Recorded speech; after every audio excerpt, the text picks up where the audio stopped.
कौन कहता है कि कामयाबी किस्मत तय करती है? कौन कहता है कि कामयाबी किस्मत तय करती है? अगर इरादे मजबूत हो तो मंजिलें भी झुका करती है। अगर इरादे मजबूत हो तो मंजिलें भी झुका करती है। जय हिंद साथियों, मैं कृष्णा स्वागत करता हूं अपने YouTube चैनल उज्जवल कॉन्सेप्ट पर। आज मैं 10वीं कक्षा की एक शानदार सा सेशन लेकर आया हूं। इस सेशन में मैं माध्यक से रिलेटेड टॉपिक को डिस्कस करने वाला हूं। आइए हम आपको समझाते हैं माध्यक क्या है।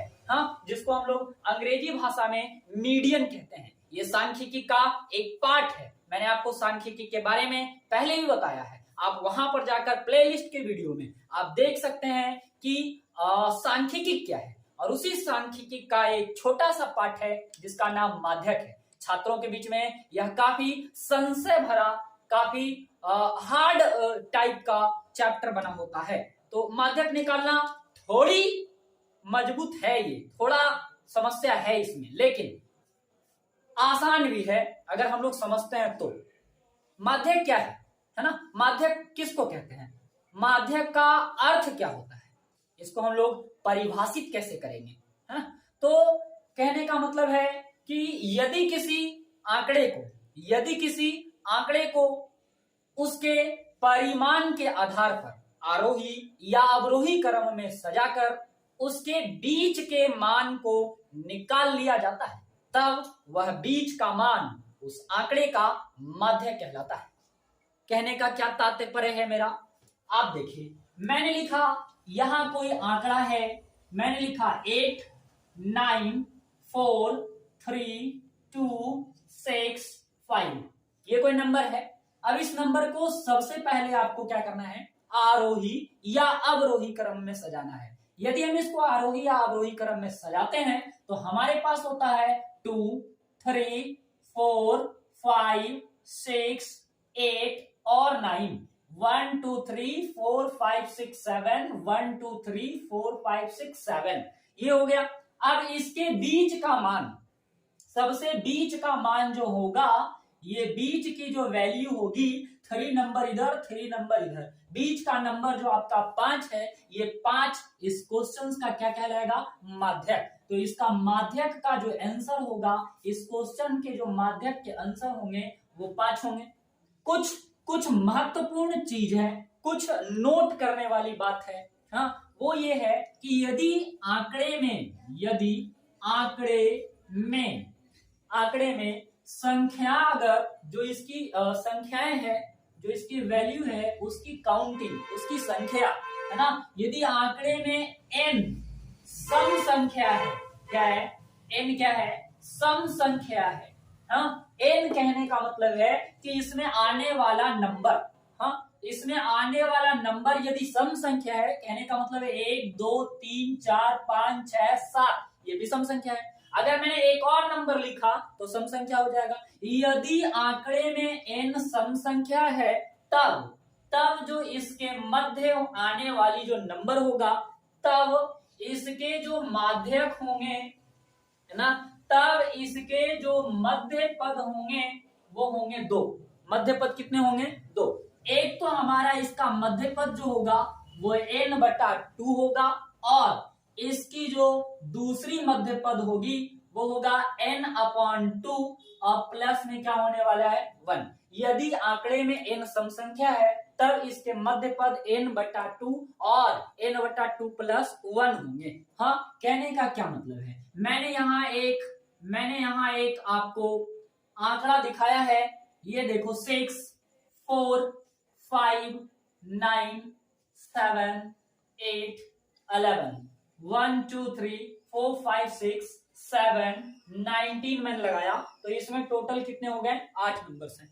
8 नंबर कहने का मतलब क्या है? सम संख्या है। सबसे पहली काम तो इसे आपको आरोही या अवरोही क्रम में सजाने हैं। तो आरोही या अवरोही क्रम में अगर मैं सजाता हूं, इसमें सबसे छोटा वैल्यू है हमारा 4, इसके बाद है 5, इसके बाद है 6, इसके बाद है 7 8 9 11 और 19, ये हो गए हमारे पास 3 4 4 8, ये नंबर हो गए।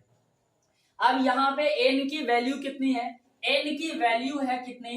1 2 3 4 5 6 7 और 8, तो n का मान कितना हो गया 8 हो गया। हाँ, तब इसके जो मध्य पद होंगे, तब जो इसके मध्य पद होंगे वो क्या होगा, तब इसका जो मध्य पद होगा, इसके जो मध्य पद होंगे वो 2 होंगे, है ना, वो 2 होगा। तो पहला जो इसके मध्य पद होंगे वो क्या होगा n/2। कहने का मतलब है 8/2, काट दिए तो क्या आ गया 4। बाबू 4 माध्यिका नहीं है, 4 जो इसका है ये पद है, टर्म। कहने का मतलब यहां से तुमको काउंट करना है 1 2 3 4, 4 जो ये पद आ रहा है ये इसके मध्य पद कहलाएंगे, और इसके मध्य पद 2 होने वाले हैं। एक और क्या होने वाला है, एक और मध्य पद क्या होने वाला है इसका, आपको वो भी चीजें देखनी है। तो इसका दूसरा मध्य पद क्या होगा n/2 प्लस में 1 है, तो n/2 की वैल्यू तो अभी मैंने लाया 4 + 1 5, 5 इसकी माध्यिका नहीं है, 5 इसका टर्म बता रहा है कि 5वां टर्म भी जो होगा इसका वो भी माध्यक कहलाएंगे। तो 1 2 3 4 5, ये देखिए ये 2 टर्म आ रहा है इसका मध्य पद। अब आपको फाइनली निकालना क्या होता है माध्यक। अब मैं माध्यक निकाल रहा हूं, तो ये जो दोनों पद आ रहे हैं इन दोनों पद को ऐड किया जाता है, इन दोनों पद पर आने वाले जो नंबर हैं उसको ऐड किया जाता है। तो ये चौथे पद पे कौन से आ रहे हैं 7 आ रहा है, चौथा पद जो इसका आ रहा है वो 7 आ रहा है, और इसकी जो 5वां पद है वो क्या हो रहा है 8 हो रहा है ना। तो और इसको हम लोग 2 से डिवाइड करते हैं। अब हमारे पास जो इसका नंबर होगा है ना ऐड करने के बाद 15/2, अब इसको डिवाइड करते हैं हम तो 7/7 पॉइंट क्या होता है 5 होता है। तो ये इस क्वेश्चन के माध्यक हो गए। में n विषम संख्या है, n क्या है विषम संख्या है। यदि आंकड़े में n विषम संख्या है तब इसके जो मध्य पद होंगे, तब इसके मध्य पद जो होने वाला है यहाँ पे ये होने को है n/2, है ना, n/2 होता है। अब ये क्या कहता है, अगर यहाँ पे मैं आपको एक एग्जांपल दिखाऊं, जैसे यहां लिखा मैंने 2 5 7 9 8 3 4। अब इसको हम लोग पहले तो आरोही अवरोही क्रम में चेंज करेंगे। तो आरोही अवरोही में अगर चेंज करते हैं तो 2 3 4 5 7 8 9, तो ये एक विषम संख्या है 1 2 3 4 5 6 7। तो n का मान कितना लिखा मैंने 7 लिखा, है ना, n का मान क्या लिखा 7 लिखा। अब इसके जो टर्म होंगे, इसके जो मध्य पद होंगे वो n/2 + 1 होने को है। अब अगर इसके हम लोग मध्य पद निकालते हैं तो मध्य पद यानी टर्म निकाल के देगा, ये आंसर नहीं है। तो मध्य पद इसके कितने होंगे 7/2, 7 क्या हो गया 2 हो गया, n के मान हो गए 7 और /2 n + 1/2 इस तरीके के होंगे, है ना, आपको ध्यान रखना है। तो यहाँ पे n + 1 तो 7 और 1 कितना हो गया 8/2, काट दिए तो कितना हो गया 4, यानी इसका जो चौथा पद होगा वो मध्य पद कहलाएगा। तो इसके चौथा पद कौन है, इसके चौथा पद कौन होगा, इसका जो चौथा पद है 1 2 3 4 5, ये चौथा पद है ना 4, 1 2 3 4, तो चौथा पद इसका 5 है। तब इसकी जो आंसर होगी माध्यक की वो होने वाला है 5। हाँ, तो इस तरह के अगर सिंपल क्वेश्चंस मिलते हैं तब आप तो माध्यक ऐसे निकालेंगे। यदि अब क्वेश्चन आपको बारंबारता बंटन सारणी के जैसा मिलता है, यानी वर्ग अंतराल में मिलता है और उसकी कुछ फ्रीक्वेंसी होगी, यानी कि ऐसा होगा कि 5 साल से 10 साल के बीच ऐसे बच्चे 5 हैं, तो ये फ्रीक्वेंसी हो गई। ऐसे रहेंगे कि 10 साल से 15 साल के बीच 8 बच्चे हैं, तो ये इसकी फ्रीक्वेंसी हो गई। तो इस तरह के क्वेश्चन को हम लोग कैसे सॉल्व कर सकते हैं, तो इसके लिए है ना आप जो 10वीं कक्षा में जो फार्मूला यूज करेंगे वो मुख्य रूप से मैं यहाँ लिखता हूं कि माध्यक के जो फार्मूला होने वाले हैं वो क्या होने वाले हैं। तो माध्यक के जो फार्मूला होता है वो होता है L प्लस, अब यहाँ आपको क्या लिखना है n/2 माइनस CF/F × H, ये हो गया फार्मूला माध्यक के। अब मैं बारी बारी से समझाता हूं कि L का क्या मतलब है। है ना। तो आपको सबसे पहले इसमें समझना है कि इस एफ का क्या मान है, इस एफ को क्या कहते हैं, ये एफ का क्या मतलब होता है, आपको सबसे पहले इसी को समझना है। तो एफ का मतलब होता है माध्यक के, है ना, माध्यक वर्ग की सबसे बड़ी बारंबारता, सबसे बड़ी बारंबारता। मैं आपको बोर्ड पर दिखाऊंगा सवाल के साथ कि ये क्या मतलब है इसका, है ना, आप समझ जाएंगे। माध्यक वर्ग की सबसे बड़ी बारंबारता कहने का मतलब है कि बारंबारता के कॉलम में जो सबसे बड़ा होगा वो हमारा एफ का वैल्यू कहलाएगा। अब इसके बाद क्या है, यहाँ पे आपको देखना है सी एफ की क्या मतलब है, सी एफ क्या होता है। हाँ, तो सी एफ क्या होता है, इसमें आपको देखना है कि माध्यक वर्ग के सबसे बड़ी बारंबारता के ठीक सामने संचयी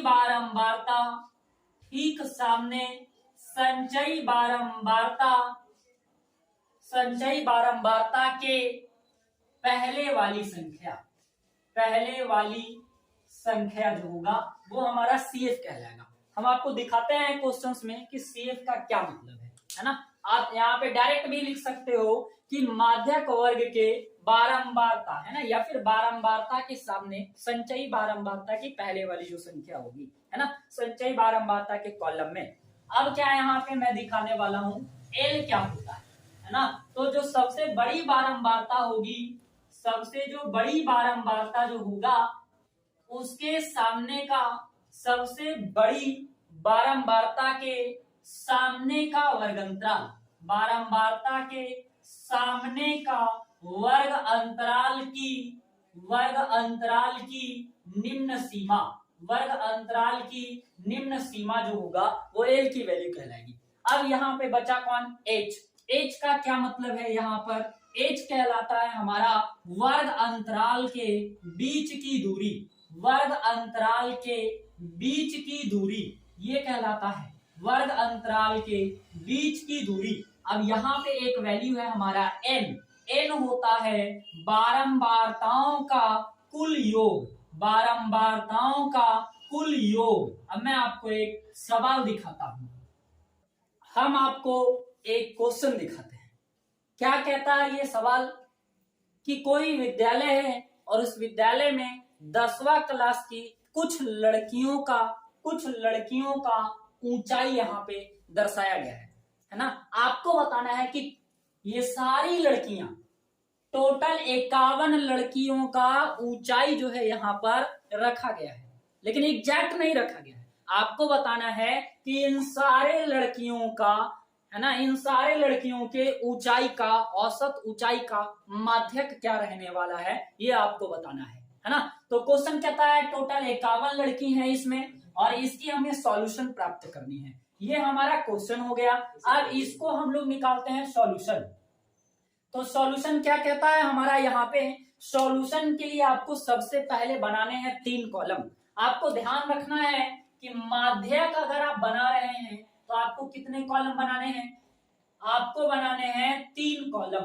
कितने कॉलम, 3 कॉलम आपको बनाने हैं। अब ये जो इसका पहला कॉलम होने को है इसको हम लोग कहते हैं वर्ग अंतराल, ये हमारा है वर्ग अंतराल, है ना बात। अब आपको इसके बाद की कॉलम में लिखना है बारंबारता और इसके बाद की कॉलम में आपको लिखना है संचयी बारंबारता। अब मैं आपको बताता हूं कि किस तरीके से इसको यहाँ पर फिट किया जाए। 1 2 3 4 5 6, 1 2 3, ये हो गया 4 5 एंड लास्ट 6 और फाइनली जो हमारा एक कॉलम होता है वो होता है योग का। तो आपको हर क्वेश्चन में ये ऊंचाई जो दिया हुआ है आपका, ये सारा वर्ग अंतराल में ही मिलेगा। कभी कभी क्वेश्चन इस तरीके का हो सकता है। तो आपको क्या करने हैं इस सवाल को, यहाँ पर तो आपको 140 से कम ही लिखना है, ठीक है, और इसके बाद आपको दूसरे वाले को वर्ग अंतराल में कन्वर्ट करना है। ये 145 से कम है, इसका मतलब है कि 140 से लेकर 145 वाले लोग इसमें आएंगे। है ना। 145 से कम तो 10 भी होगा, तो 10 ना आएगा इसमें जी, 10 तो यहाँ न दिया हुआ है। 140 से कम पीछे जितना हो पता नहीं, लेकिन 145 से कम ये कंफर्म करता है कि जब होगा तो 140 और 145 के बीच में ही होगा। अब ये 150 से कम करता है, तो 150 से कम तो 90 ना आएगा जी इसमें। 150 से कम कहता है तो हर हाल में कितना आएगा, 145 से 150 आने को है। उसी तरह से इसमें चलते हैं तो 150 से 155 आने वाले हैं, यहाँ 155 से 160 आने को है, यहाँ 160 से 165 आने को है। अब यहाँ आपको दो कॉलम दिख रहे होंगे, एक बारंबारता का, एक संचयी बारंबारता का। इस क्वेश्चन को उठा के बारंबारता में रख दें या संचयी बारंबारता में रख दें, ये कौन बताएगा, ये कौन बताएगा कि इसको आपको बारंबारता में रखनी है या संचयी बारंबारता में रखनी है। तो अगर ये नंबर सिस्टेमेटिक तरीके से है, ये यानी कहने का मतलब है कि अगर ये आरोही या अवरोही क्रम में है ना, आरोही या अवरोही क्रम में अगर नंबर ऑफ गर्ल्स जो दिख रहा है यहाँ पे, या आरोही या अवरोही क्रम में सजा हुआ हो, तब हम लोग इसको संचयी बारंबारता में उठा के रखेंगे। और अगर ये आरोही अवरोही क्रम में नहीं सजा हुआ है, इट मीन 4 के बाद 11, 11 के बाद 29, 29 के बाद 40, 40 के बाद 46, 46 के बाद 51, इनसे और आप कह सकते हैं है ना कि ये जो है आरोही या अवरोही क्रम में सजा हुआ है ना। कहने का मतलब है कि देखो छोटा है, फिर छोटी से बड़ी, बड़ी और बड़ी, लास्ट फाइनल बड़ा ही हो गया, तो ये हमारा कहलाता है टोटल संचयी बारंबारता। ये पहलू किसका होगी, संचयी बारंबारता का होगा। ध्यान रखना बाबू, ये जोरदार तरीका का बात बताए हैं, अगर आप इसमें मिस्टेक किए काम खत्म आपका हो जाएगा, सवाल आप नहीं कर पाओगे। तो ये आपका संचयी बारंबारता में वैल्यू लिखा गया। अब आपको बारंबारता कैसे निकालना है, कभी कभी इसमें का क्वेश्चन बारंबारता में आएगा, कभी कभी संचयी बारंबारता में आएगा। हम लोग कैसे पता करेंगे, हम लोग पता करेंगे इस तरीके से कि इसका नंबर सिस्टेमेटिक है कि नहीं। अगर सिस्टेमेटिक है तो वो संचयी बारंबारता में आएगा, और अगर सिस्टेमेटिक नहीं है तो ये बारंबारता में आएगा। अब यहाँ पे क्या कहता है कि आपको संचयी बारंबारता से बारंबारता निकालने हैं, तो इसके लिए क्या करना है आपको कि ये जो नंबर 4 है, ये 4 यहाँ भी होगा, ठीक है। संचयी बारंबारता और बारंबारता दोनों के ऊपरी कॉलम पे बराबर होगा। अब आपको क्या करने हैं, अब आपको यहाँ पे चलने हैं और नंबर भरने हैं। यहाँ आपको नंबर ऐसे भरना है, 11 में से 4 माइनस करके लिखना है, तो 11 में से 4 माइनस करेंगे तो 7 आएगा। अब आपको इसके नेक्स्ट में कैसे नंबर लाने हैं, 29 में से 11 माइनस करने हैं, तो 29 में से 11 माने एक नीचे से ऊपर वाला माइनस करने हैं। तो अगर यहां से हम लोग लाते हैं तो 18। अब आपको 40 में से 29 घटाना है, तो 29 को 1 देंगे 10 देंगे, काम हो जाएगा हमारा, तो ये होने वाले हैं 11। अब आपको 46 से 40 घटाना है, तो कितने हो जाएंगे 4। अब आपको 51 से 46 घटाने हैं, तो 51 से अगर आप घटाते हैं, यहाँ 46 से 40 है, तो ये हमारा हो जाता है कितना 6। अब क्या है 51 से आपको 46 घटाने हैं, तो 51 से अगर 46 घटाएंगे हम लोग तो हमारे पास आएगा 5, है ना। ये हमारे नंबर मिल गए। तो यहाँ देखो बारंबारता वाला में आप देख लो उल्टा पुल्टा है कि नहीं है, 4 है, 7 है, फिर 18 से घट गया 11, फिर घट गया, फिर घट गया, तो ये क्या हो गया बारंबारता। अगर बाय द वे बारंबारता दिया हुआ है और संचयी बारंबारता निकालना है तब कैसे होगा भाई, आइए मैं आपको बताता हूँ। ये इसलिए समझ लो फंडामेंटल, अब ये क्लियर कर लो बाबू कि बारंबारता से संचयी बारंबारता कैसे और संचयी बारंबारता से बारंबारता कैसे। तो इस बार मैं क्या बता रहा हूँ, इस बार मैं बता रहा हूँ बारंबारता से संचयी बारंबारता। 4 है, 4 लिखा गया। अब यहाँ कैसे चलता है, यहाँ ऐसे चलता है, 7 और 4 आपको जोड़ने, तो 7 और 4 कितने हो गए 11, यहाँ इस तरीके के जोड़ने। 18 11 कितने हो गए 29, 29 11 कितने हो गए 40, 40 और 6 कितने हो गए 46, 46 और 5 कितने हो गए 51। बढ़िया बात है भाई, एकदम सुंदर है। अब बारंबारता को जोड़ दो आप सारे को, तो 7 और 4 11 और 18 29 और 11 40 और 46 और 5 51। एक राज की बात है, बारंबारता का जो योगफल होगा वो संचयी बारंबारता के लास्ट वाले नंबर से बराबर होंगे हमेशा, ये दोनों नंबर इक्वल होंगे। तो संचयी बारंबारता और बारंबारता की कहानी यहाँ पे होती है समाप्त। हमें इस क्वेश्चन का निकालना है माध्यक, आइए हम लोग तुरंत से निकाल लेंगे। आपको सबसे पहले क्या करनी है कि देखना है बारंबारता में सबसे बड़ा संख्या कौन है। तो इसमें बारंबारता में सबसे बड़ा संख्या तो आपको दिख रहा होगा ना, इतना तो आप स्मार्ट हैं, ये सबसे बड़ी संख्या हो गई 18। तो ये जो बारंबारता में सबसे बड़ा जो वैल्यू आया, वो सबसे बड़ा वैल्यू जो आया, यहाँ पे मैं लिख रहा हूँ, आपको यहाँ नहीं लिखना है, आपको इस सवाल के नीचे करने हैं। तो ये हो गया हमारा f का वैल्यू, ये हमारे पास हो गया छोटा f की वैल्यू, आपको अक्सर ख्याल रखना है। अब आपको क्या करना है, इसके सामने के वर्ग अंतराल की जो निम्न सीमा होगी, है ना, वो वैल्यू देगा l का, तो l हो गया 145। अब आपको क्या करना है, अब आपको इस बड़ी वाली संख्या के सामने चलना है संचयी बारंबारता में, और इस संचयी बारंबारता के ठीक ऊपर वाली जो संख्या होगी, ध्यान रखिएगा इस बात का, ये जो वैल्यू आएगा वो आएगा CF का। तो CF के वैल्यू कितने हो गए, 11 हो गए। अब आपको h का मान निकालना है, h का मतलब है कि वर्ग अंतराल में डिस्टेंस, तो आपको पता लग रहा होगा कि डिस्टेंस जो इसका आ रहा है वो 5 का आ रहा है, 50 से 55, 55 से 60 ऐसा हो रहा है, तो h का मान कितना हो गया 5। बात करते हैं फाइनल और अंतिम, वो ये है कि बारंबारता का जो कुल योग आएगा वो रहेगा n का वैल्यू। अब हो गया भाई, लो खत्म हो गया। अब यहां से आपको माध्यक का फार्मूला लगाना है ना, बड़ी आसान चीज है। तो यहां से देखो मैं लगाता हूं माध्यक का फार्मूला, और माध्यक अगर हम लोग लगाते हैं तो L plus n/2 minus CF/F into H होता है। आइए जितना जल्द इसको सॉल्व करते हैं। L का मान हो गया 145, n/2 हो गया 50/2, 51/2 माइनस CF की वैल्यू हो गई 11, F की वैल्यू हो गई कितना 18, और H की वैल्यू हो गई कितने 5। अब आपको यहां देखना है क्या करते हैं हम, 145 हो गए प्लस, यहां देखो मैं आपको बताता हूं, अगर इस तरीके के आए तो आप कभी भी इन दोनों का एलसीएम मत लीजिए, दिक्कत है, एलसीएम लेना ही नहीं आपको भागा करना है भाई, 2 से भागा करना तो आसान है, 51 को अगर भागा कर देंगे तो हम लोग को पता है कि 25.5 आएगा, क्योंकि 25 का 50, 1 का 5 दिए 25.5 हो गया, माइनस 11। अगर एलसीएम किया गलत है, गलत हो जाएगा, कैलकुलेशन आपका गलत हो जाएगा, हार्ड पड़ जाएंगे, ऐसा नहीं है कि गलत हो जाएगा, बनेगा नहीं, ऐसा कोई बात नहीं है।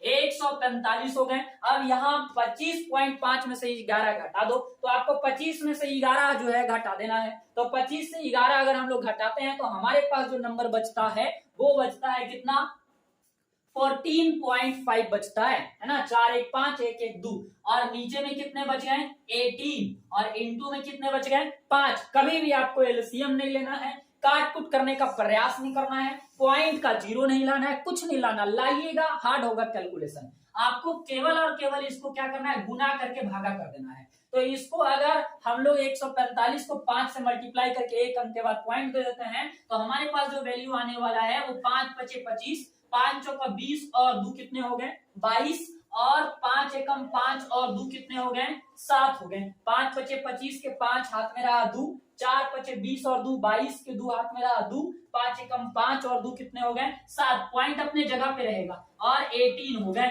अब आपको क्या करना है 145 में है ना भागा करना है, एलसीएम कभी नहीं करनी आपको। 72.5 है और उसको हम लोग क्या करेंगे 18 से डिवाइड करने के बाद नंबर आता है 18 को अगर डिवाइड करते हैं तो 4.02 आता है।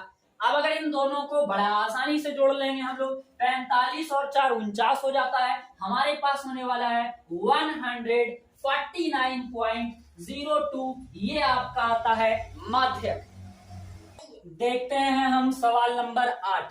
सवाल कहता है उदाहरण नंबर 8 कि किसी आंकड़े का माध्यक ऑलरेडी 525 दिया हुआ है और इसके बारंबारताओं का योग 100 दिया हुआ है, तो x और y का मान निकालना है। ये सबसे टॉप मोस्ट क्वेश्चन है, एग्जाम में बार बार पूछा जाने वाला क्वेश्चन है, रिपीटेशन क्वेश्चन है, इसलिए आप जरूर से इसको ध्यान से देखिए। और थोड़ा समस्या है इस सवाल में, लेकिन उतना भी नहीं है। इस सवाल का माध्यक कितना है 525, x और y का मान निकालना है। इसका जो योगफल है, बारंबारता का जो योगफल है वो कितना दिया हुआ है, तो यहां आपको लिखने हैं 100। क्या लिखने हैं 100, इसको योग करना नहीं है, 100 आएगा जोड़ने पर, भले ही x और y आ जाए, है ना। तो हम लोग देखते हैं कि यहाँ पे जोड़ने के बाद इसकी टोटल वैल्यू कितनी आती है।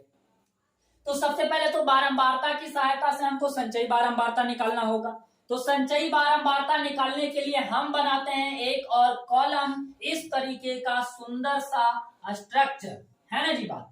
अब आपको यहाँ पे लिखने हैं क्या, संचयी बारंबारता। मैं लिखा संचयी बारंबारता, इतनी स्टाइल है वैसन आपको सिंबॉलिक बना देना है। ऐसे तो संख्या भी कहला जाएगा वो, लेकिन फिलहाल यहाँ पर आपको उसका संचय समझना है। समझ गए ना बात, ना तो लिख दीजिए टोटल संचय। अब आपको क्या करना है, आपको बारंबारता से संचयी बारंबारता निकालना है। अच्छा आप एक बात बताइए, आप कैसे समझें कि ये बारंबारता है? क्योंकि ये नंबर उल्टा पुल्टा आ रहे हैं। 2 है, बढ़ गया 5, बढ़ गया 12, बढ़ गया 17, बढ़ गया 20, बढ़ गया 9 ना। तो ये जो प्रॉब्लम है, ये जो समस्या है वो बारंबारता को दिखाता है। संचयी बारंबारता कैसे निकालते हैं, 2 के तो 2 रह जाएंगे, 5 और 2 कितने हो जाएंगे 7, 7 प्लस x, मिस्टेक यहीं पे बच्चा करता है, 7 और x 7x लिख दिया। अब 7 प्लस x 12 है, तो 12 और 7 19 प्लस x, 19 और 17 जोड़ेंगे तो 9 और 7 16 हो जाएंगे, 1 1 2 और 1 3, 36 प्लस x हो गया, 36 और 10 46 और 10 56 प्लस x। क्या लगता है आपको, यहाँ पे आने वाला है 56 plus x plus y, danger. अभी 56 को 9 जोड़ दो तो 9 6 15 हो जाता है, इसका मतलब हो जाएगा 65 प्लस x प्लस y। हूबहू ऐसा सवाल चैप्टर में मिलेगा आपको। 65 और 7 जोड़ते हैं तो 7 और 5 कितना हो जाता है, कितना हो जाता है 65 और 7 72 प्लस x प्लस y। जोड़ में गलत हो सकता है, आप ध्यान रखिएगा। 72 और 4 जोड़ देते हैं तो 76 प्लस x प्लस y होता है। आपको मैंने अभी तुरंत बताया है कि संचयी बारंबारता का जो लास्ट वाले नंबर होता है ना, लास्ट वाला जो नंबर होता है ना, वो किसके बराबर होते हैं, 100 के बराबर होते हैं। तो मैं यहाँ लिख सकता हूँ क्या ऐसा कि 76 plus x plus y is equal to 100, ऐसा लिख सकते हैं ना, हम ऐसा लिख सकते हैं ना, चूंकि लिख दिए यहाँ पे, क्योंकि बारंबारता का जो लास्ट में आएगा वैल्यू वो संचयी बारंबारता का जो अंतिम पद होता है वो बारंबारता का योग के बराबर होता है। अगर आप इसको जोड़ोगे ना तो यहाँ पे आने वाला है 76 प्लस x प्लस y। जोड़ो, विश्वास नहीं तो इधर देखो, यहाँ हो गया हमारे पास x plus y is equal to 100 minus 76। अब हो गया यहाँ पे x प्लस y, 100 में से 76 घटा दो तो मैंने 4 दिया, इसको 20 और दे दें, 24 हो गए। ये कितने हो गए, 24 हो गए। तो x प्लस y का वैल्यू कितना आया, कितना 24। अब आपको क्या करना है, अब आपको बारी बारी से इसमें वैल्यू देखना है बारंबारता वाला में कि कौन सबसे बड़ा है। हाँ, तो इसकी जो सबसे बड़ी वैल्यू दिख रही है वो तो हमें 20 दिख रहा है। तो जो दिख रहा है ना, जो दिख रहा है वो आपका हो जाएगा f। इस f के सामने संचयी बारंबारता के ऊपर वाला जो संख्या होगा वो कहलाएगा CF। तो ये हो गया CF, है ना। अब यहां से आपको निकालने हैं h की वैल्यू, तो इसके बीच की डिस्टेंस 100 की आ रही है, तो h हमारा 100 हो गया। इस बारंबारता के सामने की निम्न सीमा जो होगी वो L कहलाएगा 500। n का वैल्यू, n कौन है भाई, n कौन होता है, तो n होता है सम ऑफ फ्रीक्वेंसी, बारंबारताओं का योग। बारंबारताओं का योग ये ना लिखना है, ऐसी गलती ना करना आपको। बारंबारताओं का योग कितना दिया हुआ है 100, तो आपको लिखना है n के मान कितना 100। अब आप बहुत जल्दी इसको सॉल्व कर सकते हैं। मैंने यहाँ एक फार्मूला लिखा है ना, वो ये है माध्यक बराबर L प्लस n बटा 2 माइनस CF बटा F गुना H। अब आपको क्या करना है, माध्यक की वैल्यू कितना है 525, मैंने लिखा 525। L की वैल्यू कितनी है 500, मैंने लिखा 500। n बटा 2 तो 100 बटा 2 minus CF 36 plus x bracket, bracket देखना है आपको, इन्हें लिख देना, वैसे ही गलत हो जाएगा, गलत। f हो गया तो f का मान हो गया 20। अब आता है h, तो h की वैल्यू हो जाती है कितना 100, h की वैल्यू कितना हो गई 100। अब काट दो इसको, 20 बच्चे कितना हो गए 100।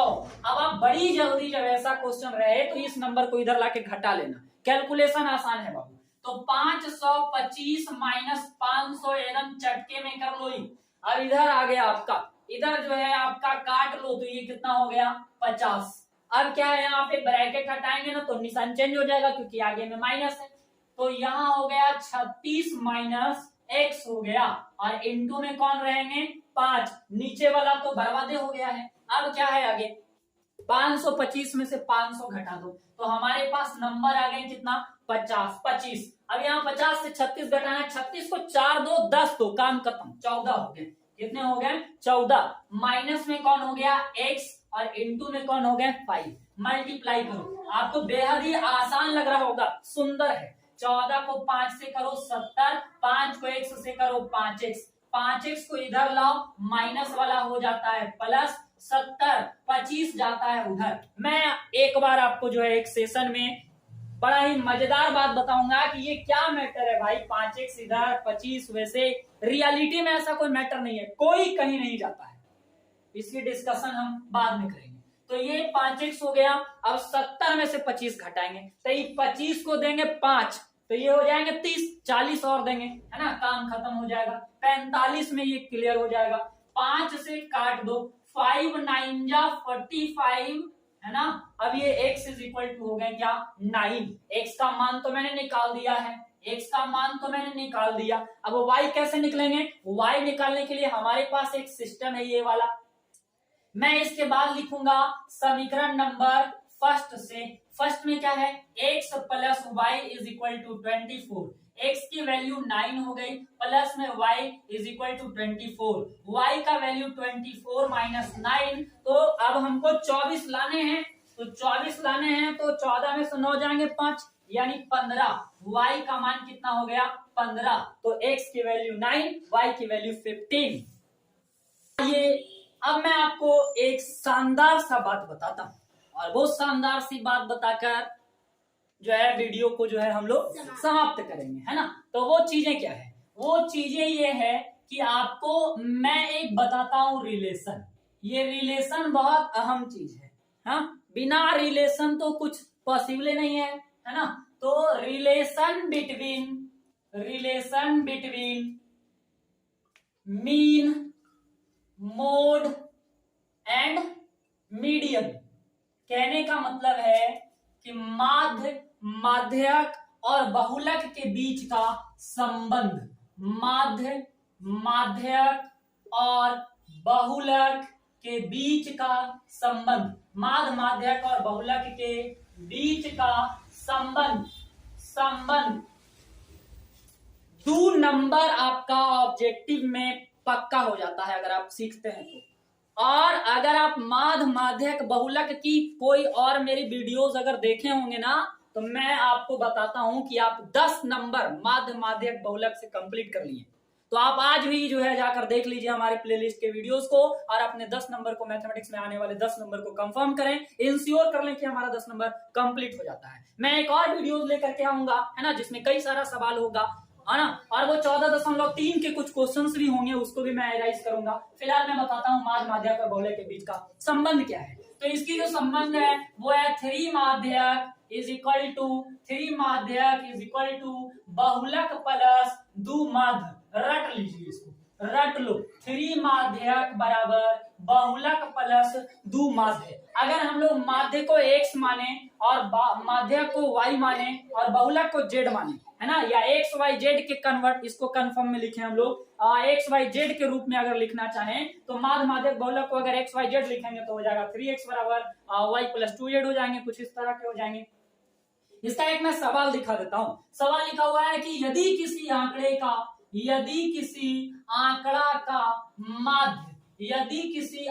का माध्य जो दिया हुआ है वो 10.5 है। कितने हैं 10.5 है और 10.5 और इस आंकड़े का जो माध्यक दिया हुआ है वो है आपका 50 मैं कुछ भी ले रखा है। तब इस आंकड़े का बहुलक क्या होगा, एग्जाम में आने वाला है, बहुलक क्या होगा आप जो है बिना देर करते हुए निकाल सकते हैं। यहाँ पे कहता है फार्मूला 3 माध्यक कितना हो गया 50, बहुलक के बहुलक छोड़ दिए 2 गुना माध बोल रहा है 10.5, 50 यह हो गया 150, यहाँ हो गए बहुलक, 10.5 को 2 से गुना करेंगे तो 21, तो बहुलक बराबर क्या होगा, बोलो क्या होगा, 150 माइनस में कितने हो जाएंगे 21, है ना। अब इसको अगर 9 दे देते हैं तो ये बन जाता है 30, और 120 और दे दो, है ना, तो फाइनली हो गया 129 इस क्वेश्चन के हो गए बहुलक। तो इस क्वेश्चन की मदद से आप माध्य, माध्यक, बहुलक में से कोई भी 3 फंक्शंस में से 2 फंक्शंस अगर दिया हुआ है क्वेश्चन में तो आप एक फंक्शन आसानी तरीके से निकाल सकते हैं, है ना। चलते हैं दोस्तों, जय हिंद।